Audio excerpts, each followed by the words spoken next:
Welcome and thanks for joining us at EMII.com. I'm Kathleen Reddington with your hedge fund headlines. Today is Friday, August 1st, 2008.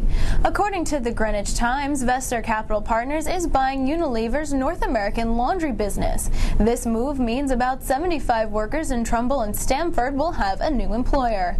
The New York-based Vestar, a private equity investor, and Amsterdam-based Unilever announced the $1.45 billion sale on Monday. The sales price includes $1.08 billion in cash, and Unilever will get shares in the Sun Products Corporation worth around $375 million. Vestar will merge Unilever's laundry business, which includes the All, Snuggle, Whisk, and Surf brands, with its existing Hewish Detergents Incorporated, which makes the Sun line, as well as private label detergents and fabric softeners into Sun.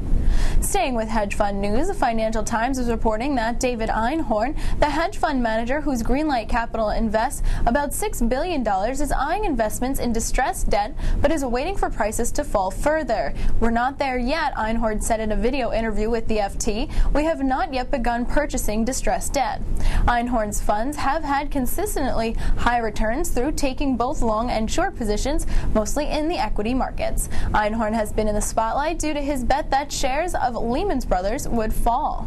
And in more hedge fund news, according to Bloomberg News, declining fees and diminished returns on investments in hedge funds contributed to a 75% plunge in Aozora Bank's first quarter profit. Net income for the Japanese lender controlled by U.S. buyout fund Cerberus Capital Management dropped 9.3 billion yen in 3 months ended June 30th from 37 billion yen a year earlier. The Tokyo-based bank left unchanged its full-year profit forecast of 44 billion yen. Aozora's stock slumped 18% during the quarter, the biggest decline of any Japanese bank.